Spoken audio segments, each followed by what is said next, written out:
Okay. All right. Good morning, good afternoon, good evening, everyone. It's a great pleasure to have you here this morning for our Harvard Alumni for Climate and the Environment summer lecture. My name is Santiago Cregueras. I'm one of the co-presidents and co-founders of HACE, and it's a great pleasure to have you here. As you know, we have President Carlos Alvarado today, but before we do that, I would like to briefly share a few ideas with you and also introduce our co-hosts for this event in a couple of minutes. So let me just make sure that I remind you that our mission is to be an alumni group that gets together to make a difference in addressing the climate crisis and protecting the environment. And we try to build and support a vibrant, engaged global alumni network that will inspire, support, and accelerate equitable climate and environmental action. We usually focus on three main areas. We try to connect, we try to amplify, and we try to develop things. And through this, we inspire and connect alumni. We partner with existing Harvard groups and Harvard institutions, and we engage and develop volunteer leaders among the Harvard community. We have an amazing programming team that tries to focus on education, community, as well as catalyzing and supporting action among the HACE members. This is the HACE officers team. As you can see, we have alumni from the different schools, from different classes, from different generations, willing to support in different areas. We have a very strong team, very committed, and I'm really happy to present them to you and to commend them for what they are doing throughout the year. Just a brief membership overview. We have over 3,500 members, mostly from Harvard College, from the Harvard Business School, from the Kennedy School, and the Extension School. We do have members from all of the schools at Harvard, the Chan School, the Grad School of Arts and Sciences, and the Law School, and so on and so forth. So great to have you all as part of this alumni group. We have different collaborations across the university, and again, some of them are actually co-hosting the event with us this morning. And we are really thankful for their kind support and all of the strategies we are working on together. There are many opportunities to engage and volunteer within HACE. You have them on the screen. You have them on our website if you want to check it out later. And we are happy to invite you to join any of these activities and initiatives that we have for you to become more engaged within the Harvard community. We sent some communications. We have a monthly newsletter that reaches over 3,000 members with updates and insights. We have a multi-channel outreach. We have a LinkedIn website. We have a Slack channel. We have a WhatsApp group, and we try to collaborate closely with Harvard affiliates, mostly with the Salada Institute and the Harvard Alumni Association, since we are one of the official groups for this association. I would like to introduce our two hosts to our two co-hosts for this event.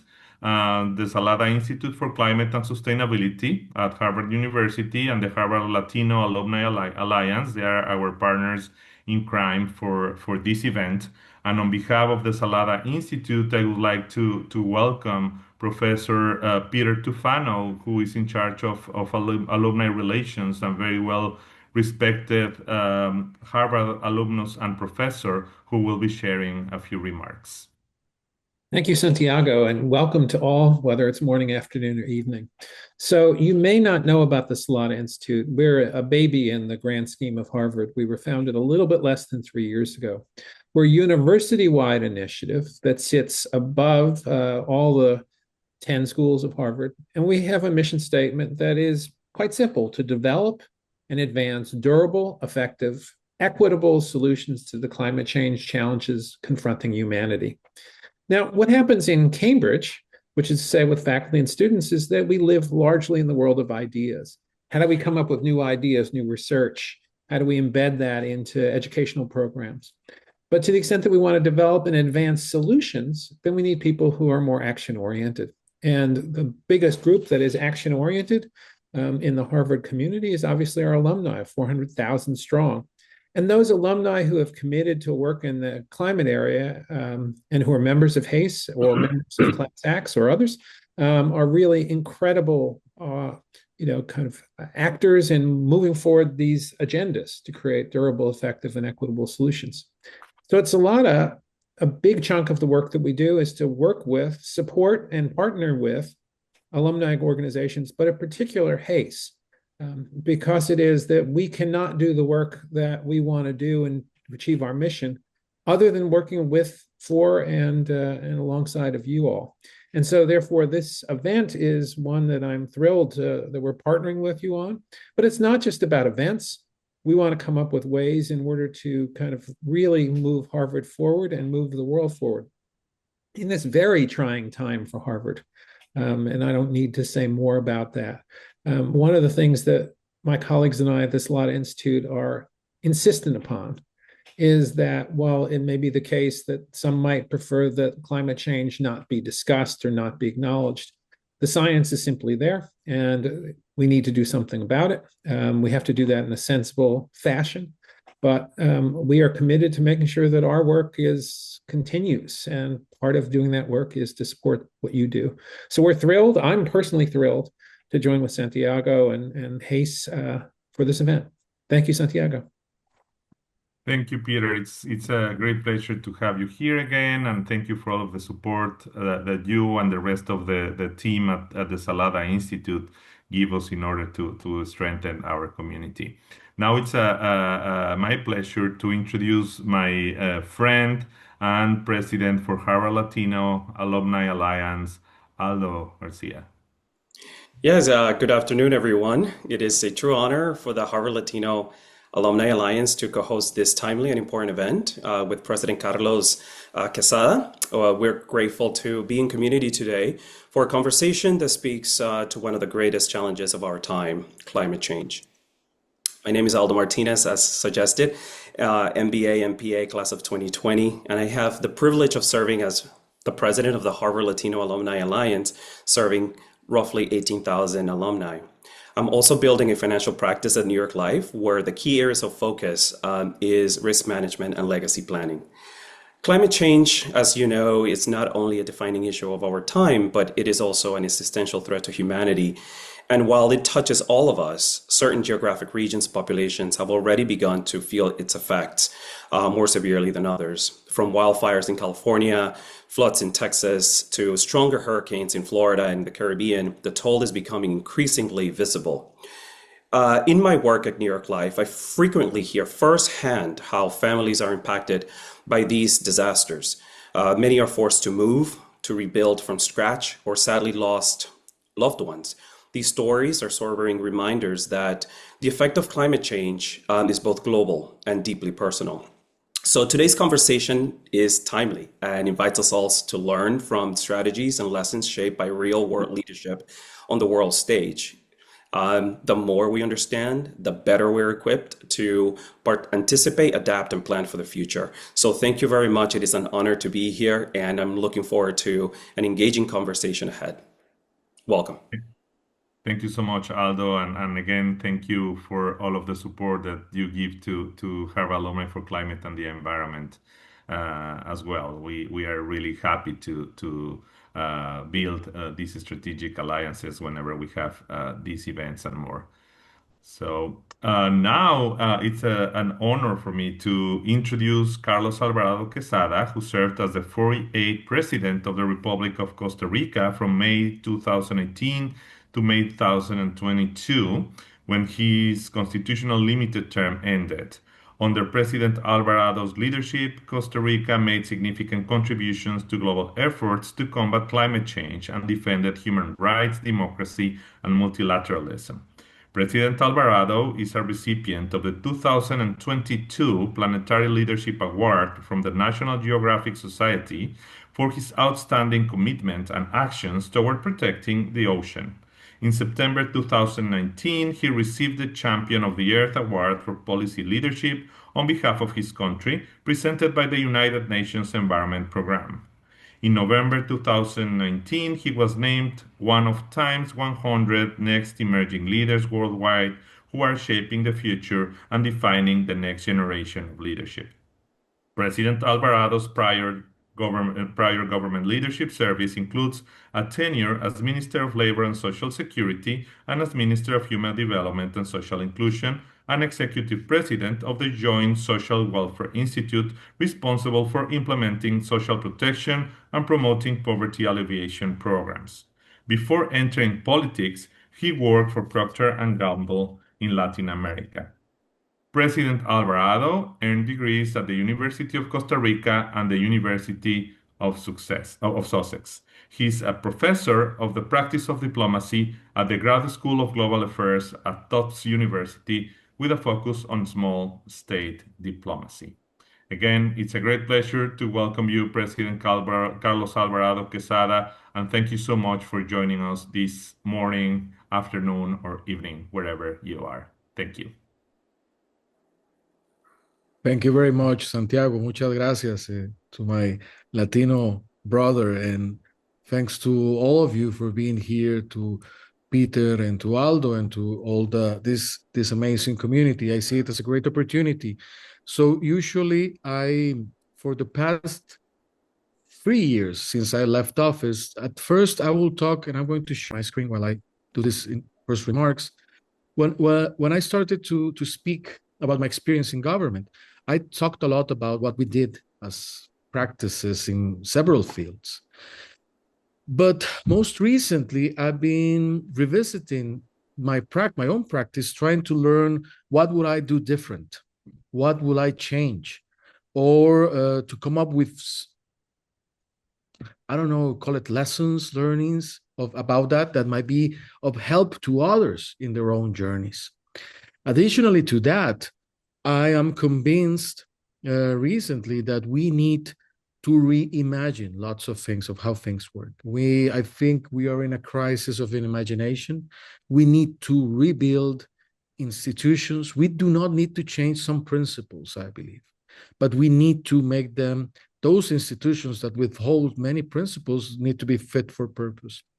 And in this quest of looking for answers, I've started to seek guidance in fields. I draw lots of inspiration, you will see throughout this, from fields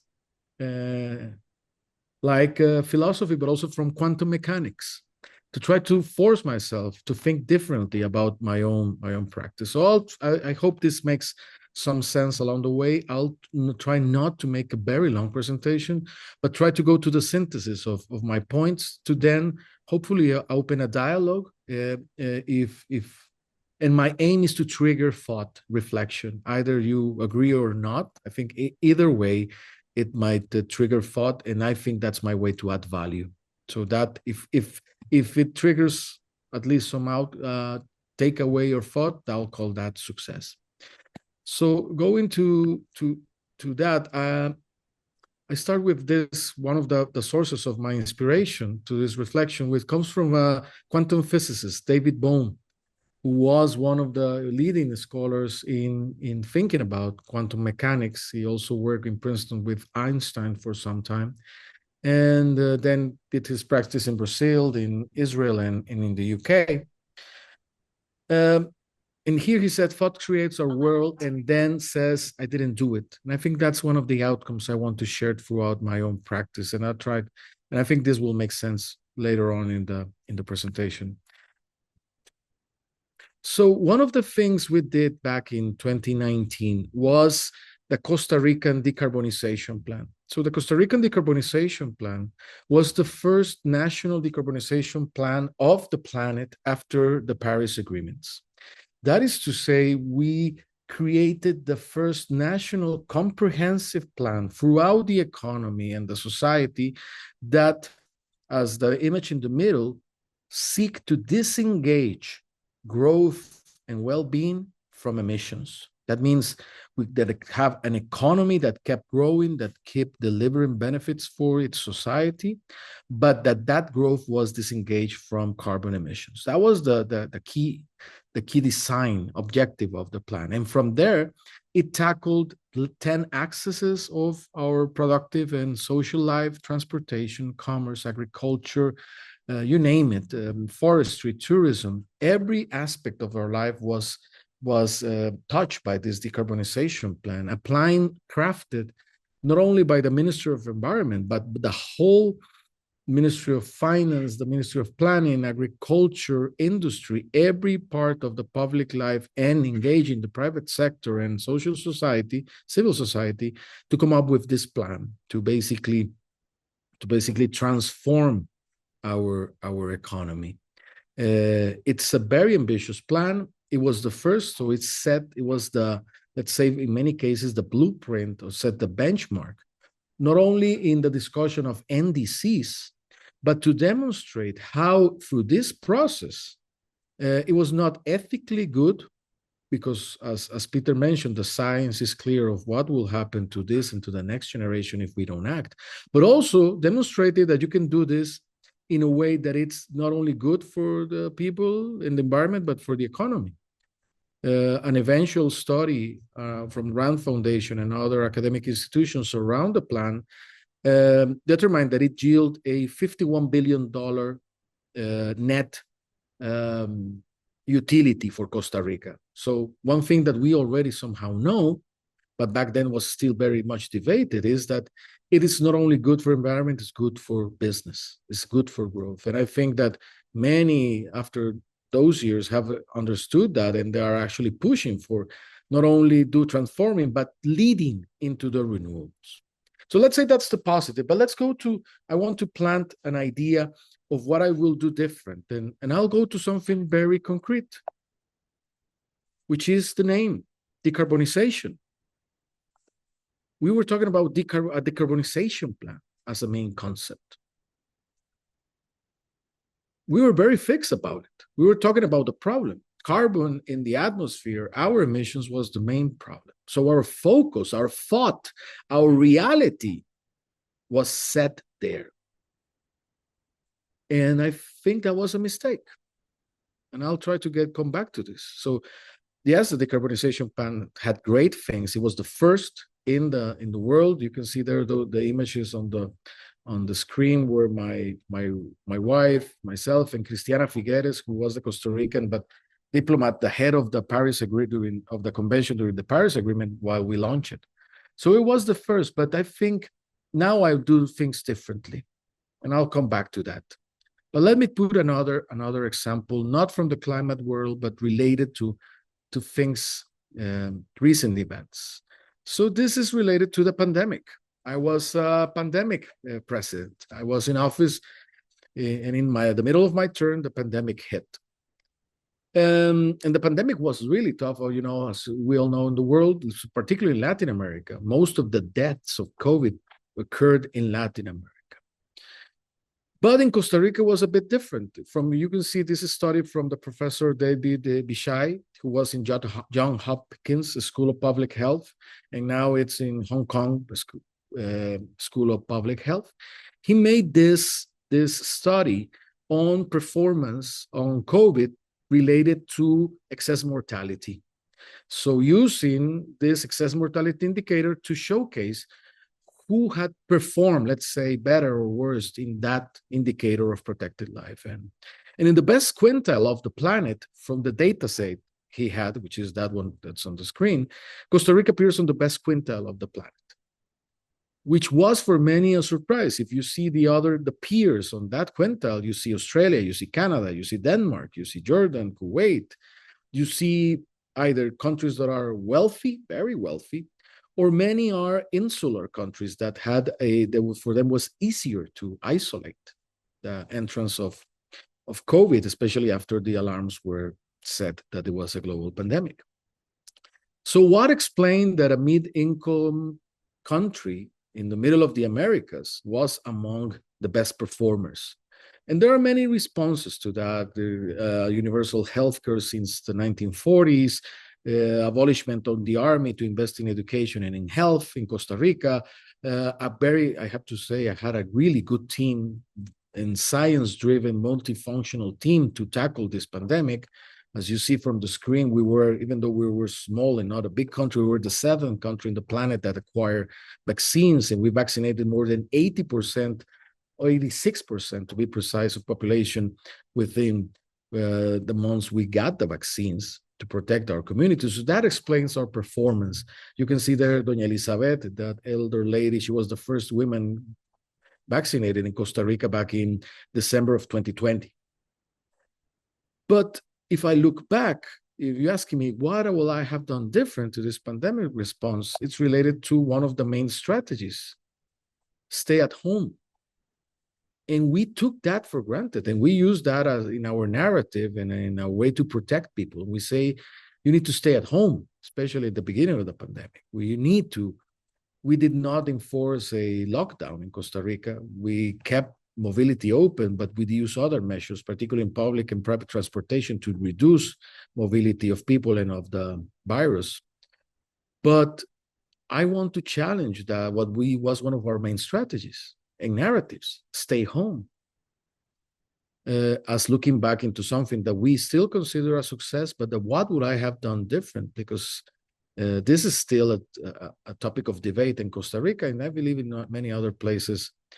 Not that much, because we try to forget about the pandemic, but I think it's worth to looking at this example. So let me put those two on the table, and let me go a little bit to what my point. And I'm going back again to David Bohm, and this is from his book Wholeness and the Implicate Order. This is to share the actual quotes, but I'll go to the simple ones for a matter of simplicity. So what is it that David Bohm says about the fragmentation of thought, which is one of my points in my critiques, in what we do our practice, particularly in climate change? David Bohm says that it's a very human thing to do, is to divide things, to reduce them to manageable proportions. That's a very Cartesian, very Newtonian approach to reality and to science. Through science, through the method, we tend to divide things and to put them in a way that are comprehensible for us to manage. But then we cease to regard that reduction, those divisions, as tools, and start to see them and regard them as reality themselves. So those constructs of mind that we reduce to make them handle, to make them easy to explain, then we forget they are tools, and we start to think those are reality themselves. And this nuance, it's critical, because then we take concept, insight, or theory as reality. It appears to be this just a metaphysic reflection. It might not seem very practical. Even I will argue somehow, but I think it has a big consequences in our practice and how we do and we affect people currently, especially currently in such a polarized setting. This reminded me a lot of an expression by the Austrian philosopher Ludwig Wittgenstein. In his Tractatus Logicus Philosophicus, he ends up that seminal book saying that somehow to understand the book, we need to, after we climb up, or we need to throw away the ladder after we have climbed up. And that's a piece of art inspired by that quote, very famous on the philosophy. And I think that's what we do a lot. Sometimes we conceptualize a problem, we come up with solutions, we reduce it, we fragment it, and we start to work on it. But we start to think that conceptualization is reality and not only a tool. So let's try to go back. I'll skip this part to make the point and come back to the Pacific, which is another example. So let's go to the decarbonization plan. What happened? Many people, even though the plan was for the good of people, good economically, felt really disenfranchised by this, because we were talking about carbon.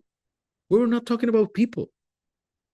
That simple nuance, even though the whole point is to make the economy grow, to reduce emissions, to have a future for next generations, to create new kinds of jobs, we were so fixed in the problem of carbon that we might just have missed the point. The point being, well, many people ask me, how will you call it? And my answer is, I don't know. I'm open to suggestions, but my best effort is like, we should have talked about the National Plan for Livelihoods Improvement. Because actually, at the end of the day, what matters in the whole is not the problem, is why we're fixing it. And we're fixing it for people. But in the climate world, in the environmental world, we have missed that point a lot. You see, when we talk about conservation, we somehow, by definition, make this separation between people and the environment. Even when we say the environment, implicitly, we are saying that we're separated from the environment. While scientifically, we know that we do not exist without it. We cannot exist as we know it without nature, without air, without water, without food, without materials. All of those comes from nature. Actually, today is the Earthshot Day. This year, we have already exhausted all what we take from nature to a degree that goes beyond from how we can replenish itself. So what was we were missing the point somehow, not with bad will, but still we were missing, and perhaps we were alienating the people we were working for. And I think I've saw that in Costa Rica, but I've seen it elsewhere. I've seen it in Germany in the debate of the heating. I see it in the United States on the debate of the Inflation Reduction Act, and in other settings, because we fix on the problem and the theory, we create the problem. We don't fix it on people who are the subjects of our action. I think it was similar, and I'll go to the pandemic example. We were fixed on stay home because science and physicians will say that was the key measure. But stay home implicitly excluded the people that could not stay home, because some people cannot afford. They don't have savings. They don't have the government support, and they depend on going every day out to make a living. So this stay home, even though it was meant to protect, was threatening to many, especially to the most vulnerable. And they saw this measure as a exclusion from protection. Why would you have, well, what was the best approach? Well, if I think about it, maybe we should have thought about protection for all. Some people, we needed to help them. If they were not able to stay home, we need to find the money. And if we do not have the fiscal margin, then we'll need to figure something else. But we took our fear of change as reality, and we, for everybody, said, stay home. And we heard the will of many people in that process, even though, as in both cases, we had great performances. But still, we left some people behind. I'm going to use another example, going back to what I was putting before. One of the current discussions I'm involved is in the future of the Pacific Islands. The Pacific Islands are going to disappear in a couple of decades. Countries like Palau, like Tuvalu, like the Marshall Islands, countries that have presence in the UN might, in the near years to come, disappear. Tuvalu already has a migration treaty with Australia, so people can migrate, and the nation will disappear. Marshall Islands is doing a virtual Marshall Islands, and they are fighting to remain, even though they're going to lose their land, to keep their statehood in the UN or to keep their legacy, the land of their ancestors, even though it's going to be gone. But then the interesting part, the leading research on this came from the World Bank. But if you go to Tuvalu, to the Pacific, even though the World Bank knows the fear of change, all or most of the countries in the Pacific Island Forum feel really far away from organizations like the World Bank and others that are trying to help. Why? Because their scale is so small that it takes ages to get any help from any of these institutions. A Ministry of Foreign Affairs like of these countries has got like 50 staff. And sometimes all the bureaucracy, the paperwork to get the projects to adapt never reach there. Because our fear of change is that those are the institutions that are fit to do it, but they are not. And we, for example, we talk about climate mobility. But when we talk about climate mobility, are we thinking about the people again? Because people, the first thing they would like to say is the right to stay, not the right to move, or then the right to adapt. It's so nuanced. It's not perhaps what the science as thought creates the problem. It might describe it for the community, but it might not be responsive to those we're working for in this case.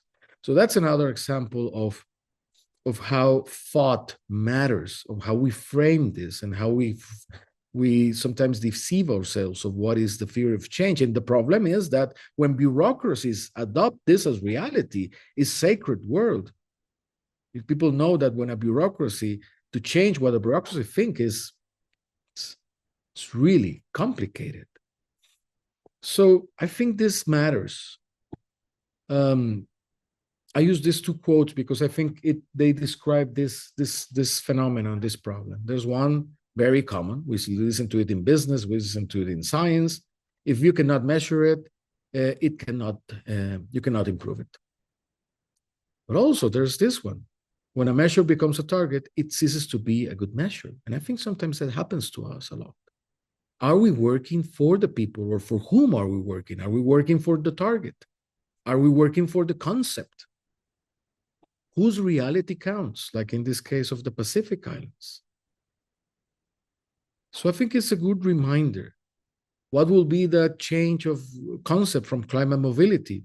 Well, again, I think that's what we need to open to debate. We need to bring the subjects of the people that are the communities, the people that we're not going to strip their agency away with our own concepts, like an imposition from truth, but a dialogue of what the reality of that adaptation is. I have lots of faith in adaptation because there's nothing more concrete and local than adaptation.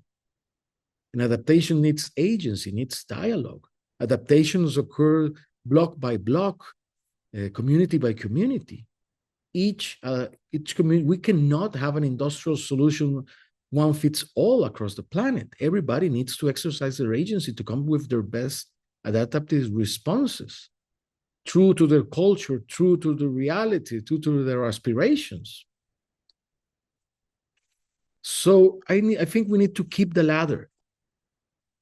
We need to keep the ladder that took us to the concepts that try to explain reality to us. And we need to be open to changing those concepts. And most importantly, we need to connect the dots back home. We need to connect the dots back to the household. And we need to be able to explain to everyday people why many of these policies are for them, and to dialogue with them. Not to think that because we created them from government or from academia are what it needs to be executed.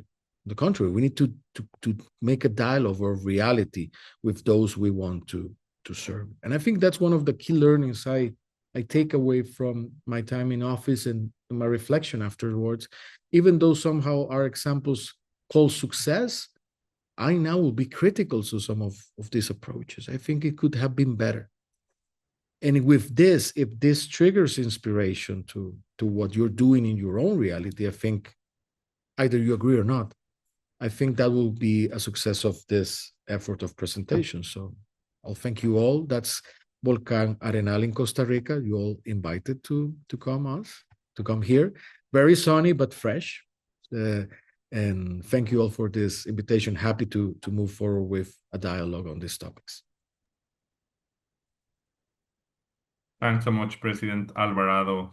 So now it's my privilege to introduce Matt Hegarty, former president of the Harvard Club of Boston and one of our management committee members who will be leading the Q&A session. Thank you, Matt. Thanks, Santiago, and thank you again, President Alvarado. I did not think this presentation we would invoke quantum mechanics and particular physics, but you really give us a lot to think about. And may I preface my remarks by saying it is so refreshing to see a world leader express his own humility in this way by saying, some of the decisions I made during these critical times perhaps could have been refined or approached differently. People tend to double down rather than to self-reflect. So thank you for that expression of humility.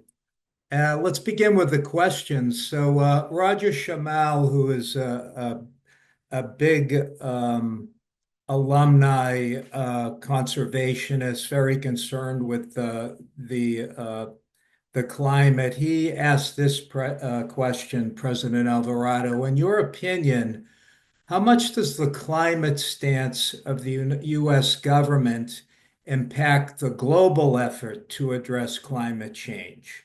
And how lasting is that impact? Well, thanks for for those remarks, Matt, and also thanks for the questions. Yes, there is an impact. It's the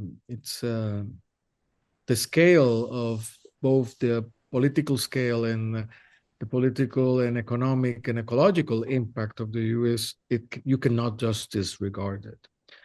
But it's also, again, a reflection of what you control and what you don't, and where your agency is. So my experience with other leaders or people that work in this field, or the discussions at the COPs or similar forums, is like, once that people have settled what the reality is in the political position, people start to maneuver it because they start to use their own agency, their own margins. So, for example, in last COP, I remember, I think it happened after the result of the election was known. People were not so concerned, I have to say, that was interesting, about what will be the U.S. position, but they were more concerned about what will be China's position. That was very interesting. People were not talking about the U.S. We're talking about, okay, how we are going to work with China on this. And that's how power moves. I mean, there are no empty chairs. Also, now they're coming to Belém and to Brazil. The interesting part is how Brazil is maneuvering. And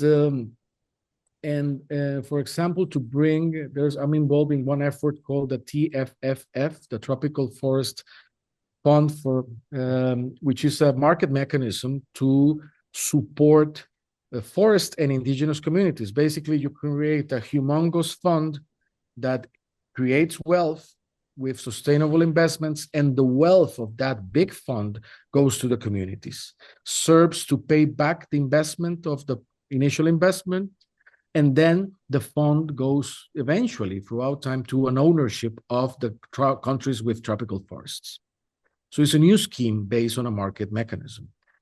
And those are governments talking, those are private companies, philanthropies, funds, because it's not only good for the environment, it's good for them, for their portfolios, and good marketing too. So I think people start to look for options, and they start to maneuver, and that happens in climate, but that what I see happens in diplomacy, it will happen in security. There's lots of motion. As they say in politics, there are not empty chairs. Somebody stand up, somebody will sit down. Yeah, that's to that question, Matt. No, that's terrific. Thank you. And, one of our other participants asked, do you think there's a conflict between growing your gross domestic product every year and long-term preservation of the environment? So in other words, if we were to look at this combined, what advice would you give to current leaders balancing short-term economic pressures along with long-term climate commitments? Well, I think that's part of that's another aspect of the argument I try to share from another angle. It's the fragmentation part. You see, we take that statement as that those concepts and that antagonism as a reality. You know, that you can either have GDP growth or you can either have conservation, but you cannot have both. We take that for granted. But I will challenge that notion because, as shown by the decarbonization plan, or we should have colors differently, but even as some of the economies are moving, I mean, many countries understand that future growth depends on renewables because you need to own that new market. So it's not even a matter of environmental ethic, it's a matter of economic prevalence. Another perspective, for example, countries that are intensive exporters of fossil fuels. Let's say the demand of oil and gas, regardless, let's say at this point to the United States, but the demand of oil and gas due to the changes in India, in China, in Europe, it's going to drop. So if you're a country that are not the most competitive one in that field, your GDP is going to drop if you don't move into transitioning. But so that's another point. I say that contradiction, not necessarily it's a rule of nature. No, it's very much connected to how we have built the world, or we have thought about it.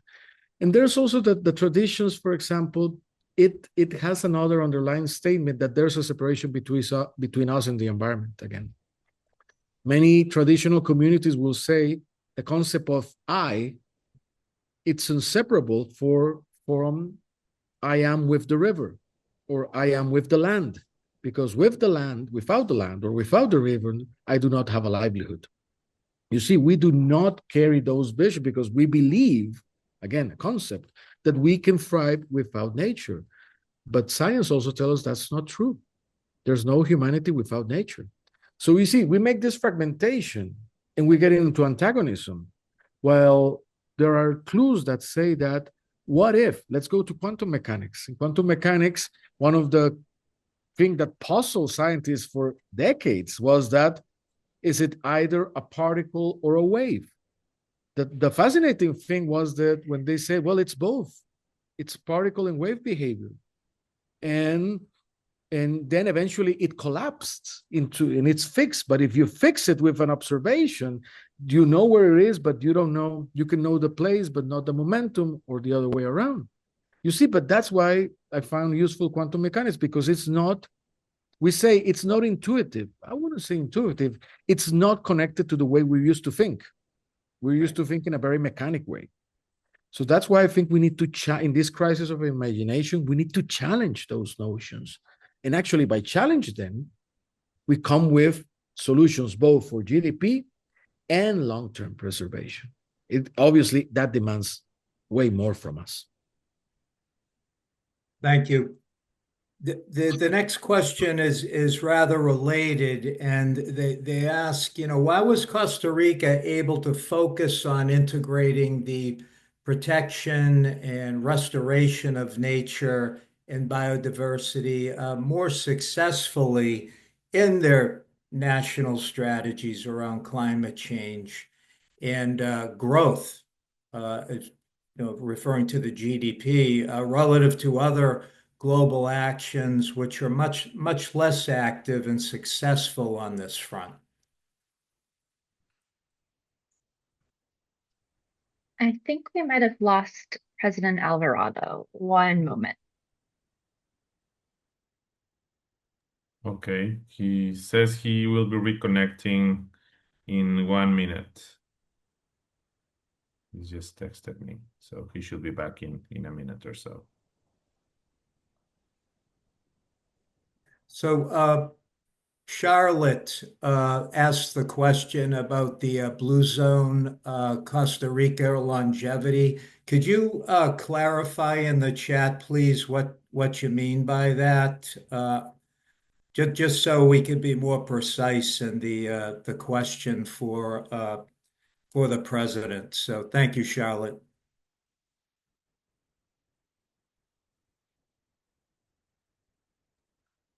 Thank you, everyone, to your patience as we address this issue. If you have not yet had the opportunity to check out HACE's website, we are going to share a link to join in the chat. You can become a member. It's a free membership. You can join our many ways to become connected. And looks like he is back, so we will admit him and continue on with the conversation. Thank you, President. So I don't know if you caught any of the last question, but let me see if I can summarize. Let's see. Why was Costa Rica able to focus on integrating the protection and the restoration of nature and biodiversity more successfully in their national strategies around climate change? Relative to other global actions which are less active and successful on this front. Thank you, Matt. And apologies to all. I was so into talking that I did not keep track of my charger of the computer. Okay. Well, I think it's connected to the point I tried to make on the presentation. I think it's because it challenged the traditional notions of truth. Because let's say Costa Rica started to create a national park system because there were some people that believed it was critical to protect some unique ecosystems. Costa Rica's got 6% of the world biodiversity in such a small piece of land because of certain particular geographical conditions and climate conditions.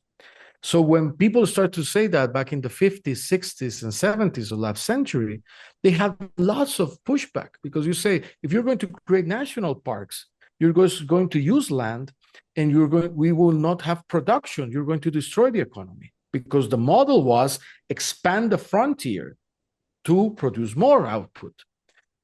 But it turned out not to be the case. Why? Because those national parks scattered throughout the country and with unique jewels of biodiversity you cannot see anywhere in the planet, became anchors of development of one of our main industries, which is ecotourism. So people thought you're going to destroy the economy, and actually you preserved and you grew. You see, that's an example to the previous point. That's an example.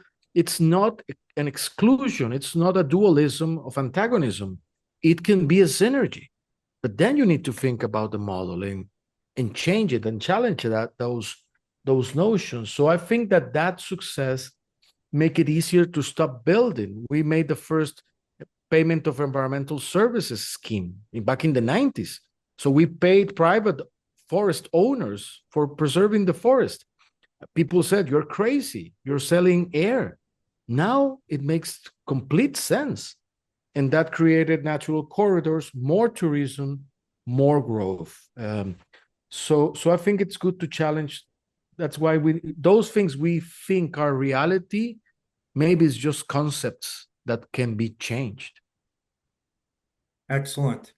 And this is an interesting question, a little off topic, but still related. So Charlotte asked, do you think the blue zone of Costa Rica longevity, that is the area where people live more than 100, is due to different record-keeping systems, or do you think that Costa Rica, these blue zone denizens are actually living longer? Oh, well, no, it definitely doesn't have to do with the track keeping of data. It's a very well studied phenomenon. And actually, there's today an article in Costa Rican papers about it because scientists are saying that we might lose the blue zone. But the interesting part is it's because it's connected it's connected to some things that are more, has to do with tradition, for example. We're talking that people in their 80s or 90s in this blue zone, they still horseback ride, they raise their own food, they cook their own meals, they don't eat industrialized food because it's not on their way of living. It's about having their own farms, having a very active life, walking, cycling, as part of their own. It's not like they don't call it exercise. It's just how people live. People walk to places. People ride a bike until they are like 90. People raise their own food. That connected to a robust social security system has allowed that to happen. But if it's challenged to be preserved in the future, it's more because of the healthy lifestyles embedded in the people in that community than to other. It's more like the more industrial or more globalized ways of living are actually the threat to that blue zone, which is an interesting message too. Sure.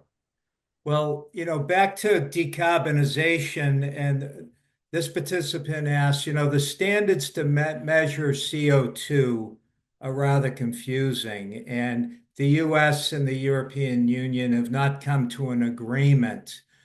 Should we have a kind of business standard when it comes to these standards of measurement? Well, it's an intriguing question.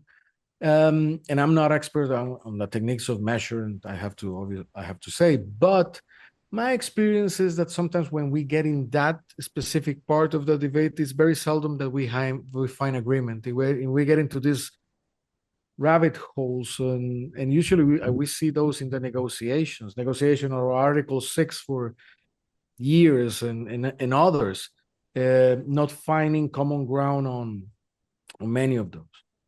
I do find that the most productive procedures, sometimes you don't have the measurement defined, going back to our discussion of measurements. Yeah. But you might have a common or similar goal or target. I know sometimes having clarity helps avoiding, for example, unfair competition. Some people like free riding on the efforts of others. I know that's a problem, but I call that more like a puntillism. And why do I call it puntillism? In puntillism, you have lots of dots of colors, but if you think about it, every dot is a singular color. But when you look back, you see a comprehensive image. Every country, every community has got a different productive base, a different culture, a different impact. We cannot industrialize a solution for what we all have to do. But if it makes sense, we need to know where to put our dot in the big picture. That's what matters. Yeah. We need to know what our contribution gives to the big picture. Some of our contributions in Costa Rica, it's a small dot, but it's a meaningful one because it shows it's possible. So the role of that dot is to be there and show you can do this. People say, no, you cannot reverse deforestation. And some people raise their hand. Santiago will say, well, but Costa Rica has. Or no, it's not possible to grow and to protect the environment. And somebody will say, well, but Costa Rica has grown with a conservation policy. So you see, that is challenging the clear notions. That's our dot. There are other people that have big dots that need to move to drive scale, but we all have a role to play. But I don't think there's like a master of ceremonies or a central director that coordinates all the orchestra. Sure. It's more like a jazz ensemble. We all have our own instrument, and we can make a mess, or we could try to find our way to give some harmony to this complexity. Thinking about physics is a way of giving away the fiction of control. Nobody has absolute control of this. So we have to accept that. Well, the quantum mechanic metaphor is quite valuable. We need to wrap up presently, President, but could you leave a few parting thoughts with us, maybe specifically how global academic communities like Harvard alumni how can we support climate resilience both locally and on the national level? Well, first, again, thanks for the invitation. It's been great. Um, I've been close to the Harvard community and to the Cambridge communities because of my teaching at Fletcher in the past years. I think the job that's been done is critical, is of the essence if we are going to have an impact globally. My contribution or my piece of, not advice, it's more like a question I put out there is, are we going enough to the people that we are trying to serve to communicate what we're doing? And also to listen how they perceive or if it makes sense what we're doing. Because I believe sometimes it doesn't, even though it's robust information, it's sound, but sometimes we get absorbed by our own bubble. It needs to make sense. We need to connect, as I mentioned, the dots back to the household, to any household, to any, from the wealthiest to the most humble. It has to make sense. Because if we don't connect the dots, politically, as we've seen, it becomes problematic. But I do believe it's possible. And the last thought I have recently, because I've been in that mood, many of us, is about hope. But I think it's because sometimes we look for hope outside of ourselves. And we don't find it, and we feel hopeless. But hope has to come from within ourselves, of what we own. We cannot give hope away. I have hope because I have hope of what I can do today. I hope that tomorrow there's going to be another day that I can keep working on these ideas. And I have hope that we can be a community of sharing and of changing things. That's my hope. I'm not putting my hope of somebody that's going to throw it away. No, I own my hope. So that has been helpful for me in at least this year. It's been very helpful as an idea. Well, thank you again, President Alvarado, and that message of hope. You've left something for all of us to think about. So thank you. And back to Santiago and Michelle to wrap us up. Thank you, Matt. Well, thank you, Matt, for leading this Q&A session. President Carlos Alvarado, we could not be more thankful for this opportunity. Thanks so much for taking the time to meet with Harvard Alumni for Climate and the Environment. Thank you to our co-host, the Salada Institute, the Harvard Alumni Latino Alliance. Thank you for your support and for teaming with us to host this event. Hopefully, we'll have the opportunity to see you at one of the other events we organize, President Alvarado, either virtually or in person. And Michelle, our co-president, over to you. Hi, thank you all for joining, and we hope to see you soon. Thank you. See you next time. Thank you. Bye-bye.